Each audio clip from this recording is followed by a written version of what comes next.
Item ಯಾವುದೇ ಇರಲಿ try ಮಾಡಿ ಆಚಿ ಚಿಕನ್ ಮಸಾಲಾ. ದೆಹಲಿಯಲ್ಲಿ ನಡೆದ ಎಐ ಇಂಪ್ಯಾಕ್ಟ್ ಶೃಂಗಸಭೆಯ ಸಭಾಂಗಣದ ಒಳಗೆ ಶರ್ಟ್ ಬಿಚ್ಚಿ ಘೋಷಣೆ ಕೂಗುತ್ತಾ ಮೆರವಣಿಗೆ ನಡೆಸಿದಂತಹ ಯುವ ಕಾಂಗ್ರೆಸ್ ಕಾರ್ಯಕರ್ತರ ನಡೆಯನ್ನ ಎಐಸಿಸಿ ಅಧ್ಯಕ್ಷ ಮಲ್ಲಿಕಾರ್ಜುನ ಖರ್ಗೆ ಸಮರ್ಥಿಸಿಕೊಂಡಿದ್ದಾರೆ. ಯೂತ್ ಕಾಂಗ್ರೆಸ್ ಮುಖಂಡರ ಬಂಧನವನ್ನ ಖಂಡಿಸುತ್ತೇವೆ ಎಂದಿರುವಂತಹ ಖರ್ಗೆ ಪ್ರಜಾಪ್ರಭುತ್ವ ವ್ಯವಸ್ಥೆಯಲ್ಲಿ ಪ್ರತಿಭಟನೆ ಮಾಡುವುದು ಸಹಜ, ದೇಶದ ಹಿತಕ್ಕಾಗಿ ಇಂತಹ ಪ್ರೊಟೆಸ್ಟ್ಗಳು ಆಗುತ್ತವೆ ಅಂತ ಹೇಳಿದ್ದಾರೆ.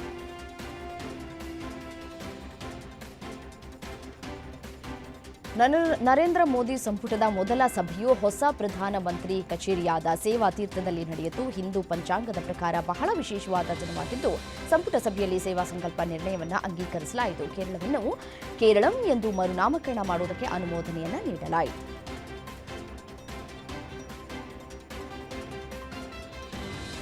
ತಮಿಳುನಾಡು ವಿಧಾನಸಭೆ ಚುನಾವಣೆ ಕೆಲವೇ ದಿನ ಇರುವಾಗ ಬಿಜೆಪಿ ಮಿತ್ರ ಪಕ್ಷ ಎಐಎಡಿಎಂಕೆ ಪ್ರತಿ ಕುಟುಂಬಕ್ಕೆ ಒಂದು ಸಲ 10,000 ರೂಪಾಯಿ ಪರಿಹಾರ ಸೇರಿ ಕೆಲವು ಗ್ಯಾರಂಟಿಗಳನ್ನು ಘೋಷಿಸಿದೆ.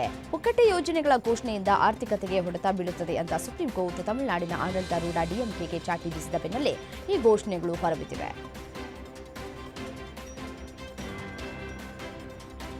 ಎಐಎಡಿಎಂಕೆ ಉಚ್ಚಾಟಿತ ನಾಯಕಿ ವಿಕೆ ಶಶಿಕಲಾ ಮಂಗಳವಾರ ರಾಮನಾಥಪುರಂನಲ್ಲಿ ನಡೆದ ಸಾರ್ವಜನಿಕ ಸಭೆಯಲ್ಲಿ ಹೊಸ ರಾಜಕೀಯ ಪಕ್ಷ ಸ್ಥಾಪಿಸುವುದಾಗಿ ಘೋಷಿಸಿದರು ಮತ್ತು ಅದರ ಧ್ವಜವನ್ನು ಅನಾವರಣಗೊಳಿಸಿದರು.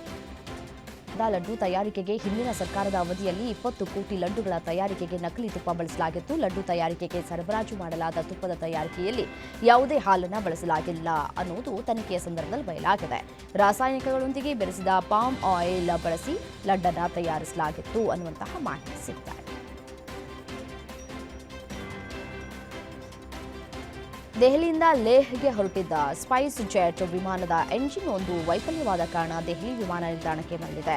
ದೆಹಲಿಯ ಇಂದಿರಾ ಗಾಂಧಿ ಅಂತಾರಾಷ್ಟ್ರೀಯ ವಿಮಾನ ನಿಲ್ದಾಣದಿಂದ 150 ಪ್ರಯಾಣಿಕರನ್ನ ಹೊತ್ತ ಸ್ಪೈಸ್ ಜೆಟ್ ವಿಮಾನವು ಟೇಕಾಫ್ ಆದ ಸ್ವಲ್ಪ ಸಮಯದ ನಂತರ ಸಿಬ್ಬಂದಿಗೆ ಒಂದು ಎಂಜಿನ್ನಲ್ಲಿ ತಾಂತ್ರಿಕ ಸಮಸ್ಯೆ ಕಂಡುಬಂದಿತು. ಮುನ್ನೆಚ್ಚರಿಕೆಯಾಗಿ ಪೈಲಟ್ ವಿಮಾನವನ್ನು ದೆಹಲಿಗೆ ಹಿಂತಿರುಗಿಸಿದ್ದಾರೆ.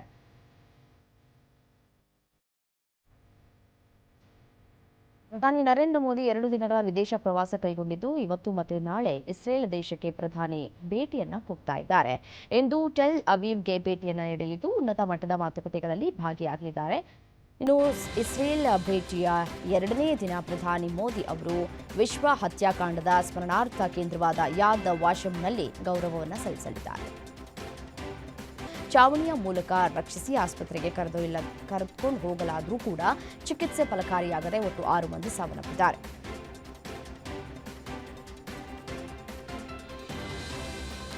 ನಾಳೆ ಕೆನಡಾ ಪ್ರಧಾನಿ ಮಾರ್ಕ್ ಕಾರ್ನಿ ಭಾರತಕ್ಕೆ ಆಗಮಿಸಲಿದ್ದಾರೆ. ಫೆಬ್ರವರಿ 26ರಿಂದ ಮಾರ್ಚ್ 7ರವರೆಗೆ ಭಾರತ, ಆಸ್ಟ್ರೇಲಿಯಾ ಮತ್ತು ಜಪಾನ್ಗೆ ಪ್ರಯಾಣವನ್ನು ಬೆಳೆಸಲಿರುವಂತಹ ಮಾರ್ಕ್ ಕಾರ್ನಿ ಅವರು ಮೊದಲು ಮುಂಬೈಗೆ ಭೇಟಿಯನ್ನು ನೀಡಲಿದ್ದಾರೆ. ನಂತರ ದೆಹಲಿಗೆ ತೆರಳಿ ಪ್ರಧಾನಿ ನರೇಂದ್ರ ಮೋದಿ ಅವರನ್ನು ಭೇಟಿಯಾಗಲಿದ್ದಾರೆ.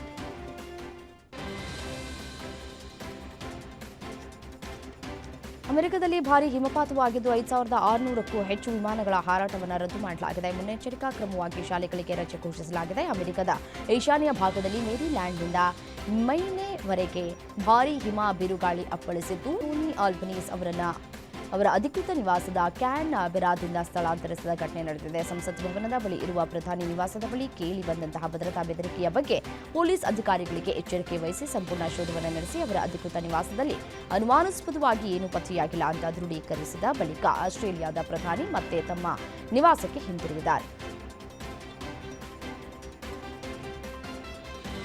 ಐಪಿಎಲ್ 19ನೇ ಆವೃತ್ತಿಯ ವೇಳಾಪಟ್ಟಿಯನ್ನು 2 ಹಂತಗಳಲ್ಲಿ ಪ್ರಕಟಿಸುವುದಕ್ಕೆ ಬಿಸಿಸಿಐ ಚಿಂತನೆ ನಡೆಸಲಾಗ್ತಾ ಇದೆ.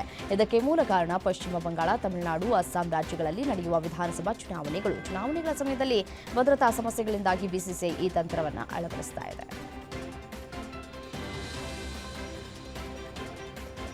ಹುಬ್ಬಳ್ಳಿಯಲ್ಲಿ ನಡೀತಾ ಇರುವಂತಹ ರಣಜಿ ಟ್ರೋಫಿ ಫೈನಲ್ ಪಂದ್ಯದಲ್ಲಿ ಕರ್ನಾಟಕದ ವಿರುದ್ಧ ಟಾಸ್ ಗೆದ್ದು ಮೊದಲು ಬ್ಯಾಟಿಂಗ್ ಬೀಸಿದ ಜಮ್ಮು ಕಾಶ್ಮೀರ ಉತ್ತಮ ಸ್ಥಿತಿಯಲ್ಲಿದ್ದು ಮೊದಲ ದಿನದ ಅಂತ್ಯಕ್ಕೆ 87 ಓವರ್ಗಳಲ್ಲಿ 284 ರನ್ ಪೇರಿಸಿದೆ. ಮೊದಲ ವಿಕೆಟ್ 18 ರನ್ಗೆ ಬಿದ್ದರೂ 2 ಮತ್ತು 3ನೇ ವಿಕೆಟ್ಗೆ ಉತ್ತಮ ಜೊತೆಯಾಟ ಆಗಿರುವುದರಿಂದ ಜಮ್ಮು ಕಾಶ್ಮೀರದ ಮೊತ್ತ ಇದೀಗ 280 ರನ್ಗಳ ಗಡಿಯನ್ನು ದಾಟಿದೆ.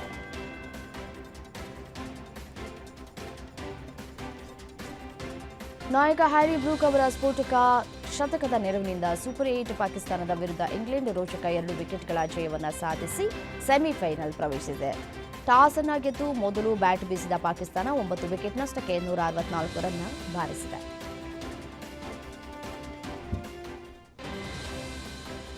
2026ರ ಟಿ20 ವಿಶ್ವಕಪ್ ಮುಗಿದ ಬಳಿಕ ಕೆಲವೇ ದಿನಗಳಲ್ಲಿ ಈ ಐಪಿಎಲ್ ಸೀಸನ್ ಆರಂಭವಾಗಲಿದ್ದು, ಅದಕ್ಕೂ ಮುನ್ನ ಲಕ್ನೋ ಸೂಪರ್ ಜಾಯಂಟ್ಸ್ ಫ್ರಾಂಚೈಸಿ ತನ್ನ ಲೋಗೋವನ್ನ ಬದಲಾಯಿಸಿದೆ. ಲಕ್ನೋ ತಂಡದ ಹಿಂದಿನ ಲೋಗೋದಲ್ಲಿ ರೆಕ್ಕೆಗಳ ನಡುವೆ ಬ್ಯಾಟ್ ಮತ್ತು ಚೆಂಡನ್ನ ಒಳಗೊಂಡಿತ್ತು. ಇದೀಗ ಹೊಸ ಲೋಗೋ ಲಕ್ನೋ ಮತ್ತು ಉತ್ತರ ಪ್ರದೇಶದ ಸಂಸ್ಕೃತಿಯನ್ನ ಸಾಕಾರಗೊಳಿಸುವ 3 ಚಿಹ್ನೆಗಳನ್ನು ಒಳಗೊಂಡಿದೆ.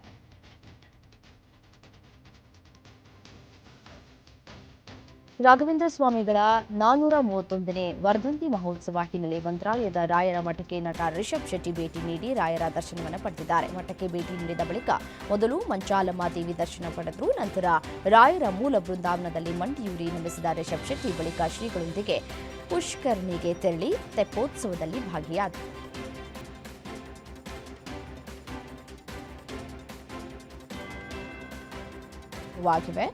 ಮೆಹಂದಿ ಶಾಸ್ತ್ರ, ಹಳದಿ ಶಾಸ್ತ್ರ ಮುಗಿದು ರಶ್ಮಿಕಾ ಮಂದಣ್ಣ, ನಟ ವಿಜಯ್ ದೇವರಕೊಂಡ ಅವರೊಂದಿಗೆ ಸಪ್ತಪದಿಯನ್ನು ತುಳಿಯಲಿದ್ದಾರೆ. ಮಾರ್ಚ್ 6ರಂದು ಹೈದರಾಬಾದ್ನಲ್ಲಿ ಅದ್ದೂರಿ ರಿಸೆಪ್ಷನ್ ನಡೆಯಲಿದೆ. ಇನ್ನು ಈ ವಿವಾಹ ಮಹೋತ್ಸವಕ್ಕೆ ಕೇವಲ 100 ಜನರಿಗೆ ಮಾತ್ರ ಆಹ್ವಾನ ನೀಡಲಾಗಿದೆಯಂತೆ. ಅದರಲ್ಲಿ 50 ಜನ ರಶ್ಮಿಕಾ ಮಂದಣ್ಣ ಮತ್ತು ವಿಜಯ್ ದೇವರಕೊಂಡ ಕುಟುಂಬಸ್ಥರು, ಉಳಿದ 50 ಮಂದಿ ರಶ್ಮಿಕಾ ಮತ್ತು ವಿಜಯ್ಗೆ ಆಪ್ತರಾಗಿರುವಂತಹ ಸಿನಿಮಾ ಇಂಡಸ್ಟ್ರಿಯವರು ಅಂತ ಹೇಳಲಾಗ್ತಾ ಇದೆ.